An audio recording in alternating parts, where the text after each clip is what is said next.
Sinabi mga kapatid ni Iranian Parliament Speaker Mohammad Bagher Ghalibaf na ang Iran ang tunay na nagwagi dito sa digmaan mga kapatid. Kasi bigo daw mga tol makamit ng Amerika at Israel ang kanilang mga layunin dito sa laban. Samahan ninyo ako mga tol, pag-usapan natin tong balita. Panoorin natin to.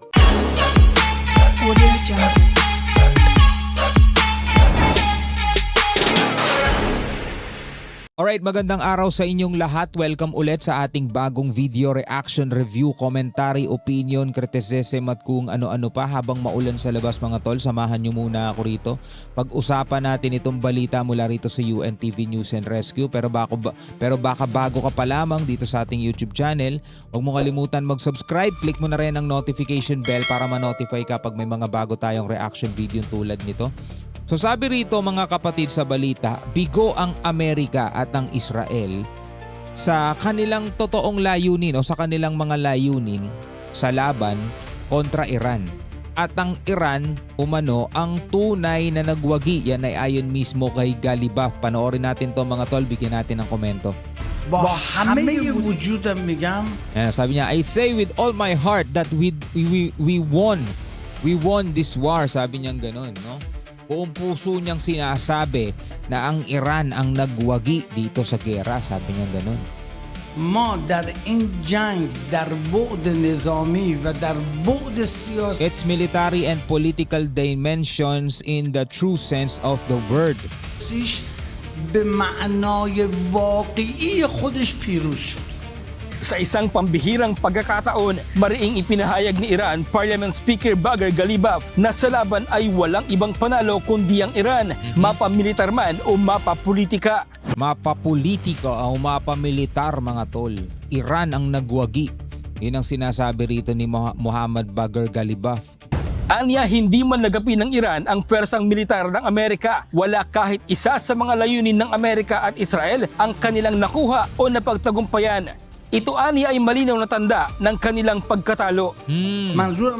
So yun ang batayan nila mga kapatid bilang isang panalong nasyon, no? Hindi nakuha o hindi nagtagumpay ang Amerika at Israel na makamit yung kanilang layunin. Well, pwedeng i-rebat yan ng pro-American o pro-Israel. No? Sabihin, di ba naman tapos eh? Iba naman tapos sa ngayon, hindi pa nakakamit ng Amerika at ng US. Pero sabi nga, hanggat may buhay, hindi pa tayo tapos. Andiyan pa ang Israel, andiyan pa ang Amerika. Patuloy nilang igigiit mga tol at talagang gusto nilang makuha kasi. May mga nagsasabing gustong makuha ng Amerika yung mga langis dito sa Strait of Hormuz o yung mga langis dyan sa Iran o kaya naman yung mga tawag dito, yung mga kasangkapan doon sa pagbuo ng nuclear nitong Iran. Yun ang gusto nilang makuha. Ang Israel naman, ang gusto nilang mga makuha talaga is tuluyang mawala, no? Etong Iran para magkaroon na sila ng kapayapaan. Kasi yung Iran ang bumaback up doon sa mga kalaban nilang Hezbollah, Hamas, Houthi, yun yung bumabackup etong Iran. So pag nawala yung backup pag nawala yung pumupondo doon sa kanilang mga kalaban, is mawawala na rin yung kalaban nila. Yun naman yung gusto ng Israel mangyari. What I mean by this war is not that we destroy the American army. Zionist army, no. Sabi niya ganun. What I mean is that America, Israel attacked us with specific and clear goals. من این هست که آمریکا و اسرائیل با اهداف مشخص و روشن But they did not achieve any of these 9 goals at any level. به هیچ کدام از این 9 هدفشون در هیچ سطحی دسترسی پیدا نکردن. This was the greatest absolute defeat of America and the Zionist regime. بزرگترین شکست مطلق آمریکا. So dito sinasabi niya na inatake sila ng Amerika at ng Israel dahil merong layunin itong mga bansang to, at kahit alin man doon sa mga layunin na yon ay walang nakuha ang Israel at ang Amerika. Kaya on that part, mga tol, sinasabi nila na sila ang nagwagi. Hindi dahil sa natalo nila ang puwersa ng Amerika o ng Israel, kasi alam naman natin andiyan pa rin ang puwersa ng Amerika at Israel. Pero dahil nga sa kabiguan na makamit ng Amerika o ng Israel ang kanilang layunin, masasabi ng Iran na nanalo sila doon sa laban. والرژیم صهیونیستی Dagdag pa ng Iranian official, ang Memorandum of Understanding o MOU na nilagdaan sa pagitan ng Amerika at Iran ay isang dokumentong nagpapatunay ng karangalan at tagumpay ng Iran sa aspetong pangdiplomasya. Isa sa sinasabing kabiguan ng Amerika ay ang ganap na pagbubukas ng Strait of Hormuz. Katunayan nito ay ang patuloy na US blockade sa strait. Hanggang ngayon, hindi pa rin napasusuko ng US ang nuclear deposits ng Iran at hindi imposible ayon sa ilang kritiko na nakabuo na ito ng nuclear weapons. Sa part na to, mga tol, gusto ko kayong hingan ng opinion ninyo at ng reaction. Total, matagal naman na tayong magkakasama, 'di ba, sa pagbibigay natin ng reaksyon sa mga nangyayari dito sa Middle East.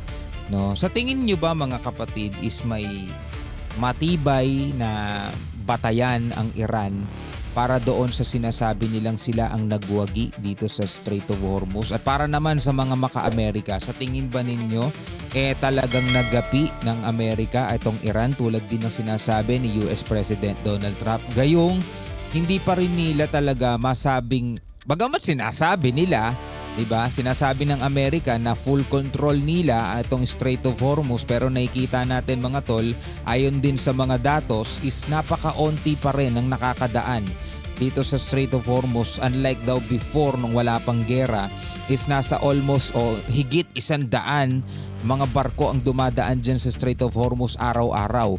Kung totoong in full control ng Amerika itong Strait of Hormuz, bakit ganun kaunti pa lang din yung mga barko na dumadaan dyan? It's either takot sila sa Iran o wala silang tiwala sa Amerika na in full control ang Amerika dito sa Strait of Hormuz. Ano sa tingin ninyo? Pwede kayo magbigay ng komento dyan.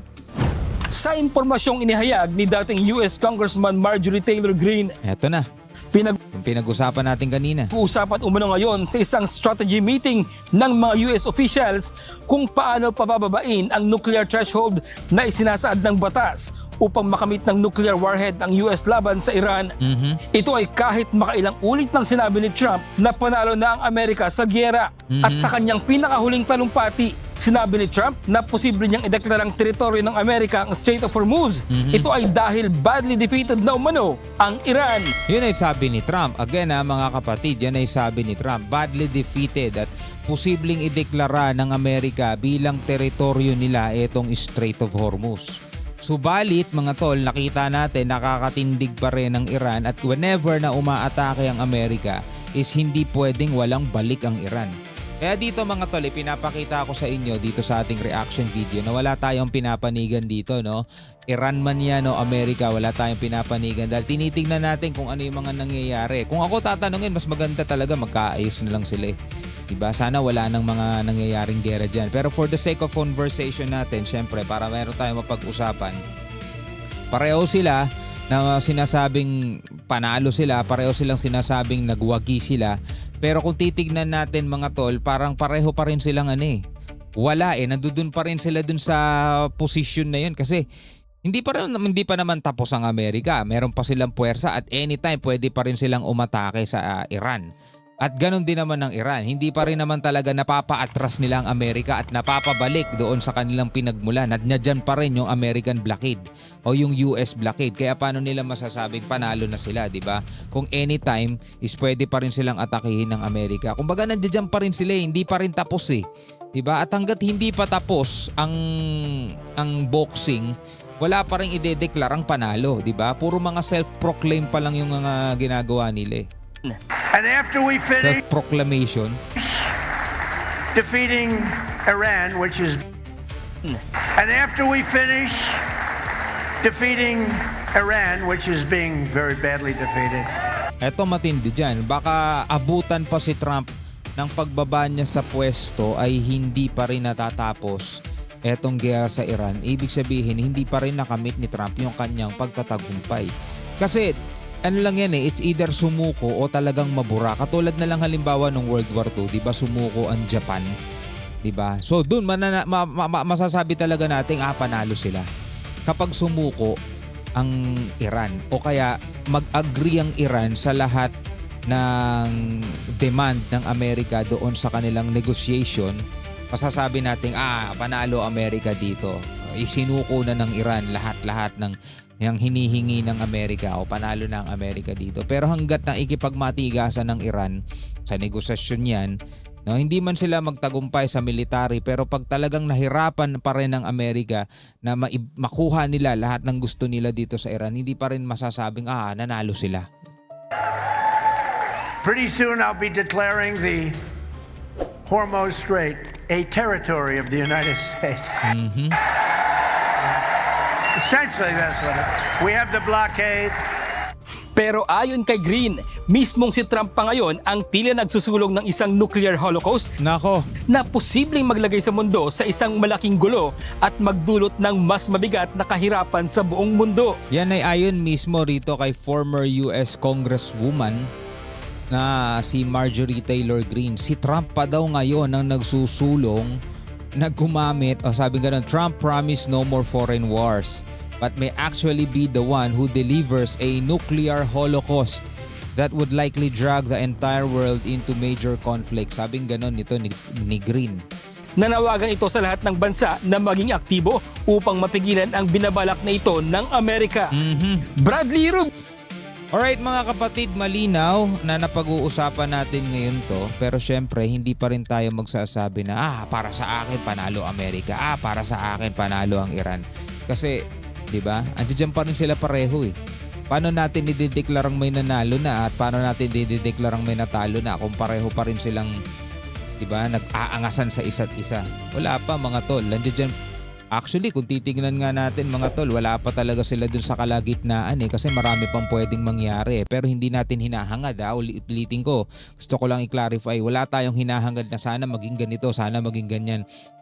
Ang digmaan mas lumala pa mga tol. Hanggat maaari, sana tumigil na dyan. Pero sana is magkasundo na talaga tong dalawang bansang to at sana matigil na yung digmaan na yan bago magkatotoo yung sinasabi ni Green na baka nga ang Amerika ay gumamit ng nuclear weapon laban dito sa Iran. Talagang hindi natin alam, baka yan na yung simula na tinatawag na nuclear war. Naku po, wag naman sana. Alright mga tol, bilang mga mamamayan na nabubuhay dito sa ating daigdig na posibleng maging apektado rin pag nangyari yung mga bagay na ganyan, ano ang inyong masasabi tungkol dito? Pwede kayong magbigay ng komentaryo sa comment section sa ibaba. Hanggang sa muli. Peace out.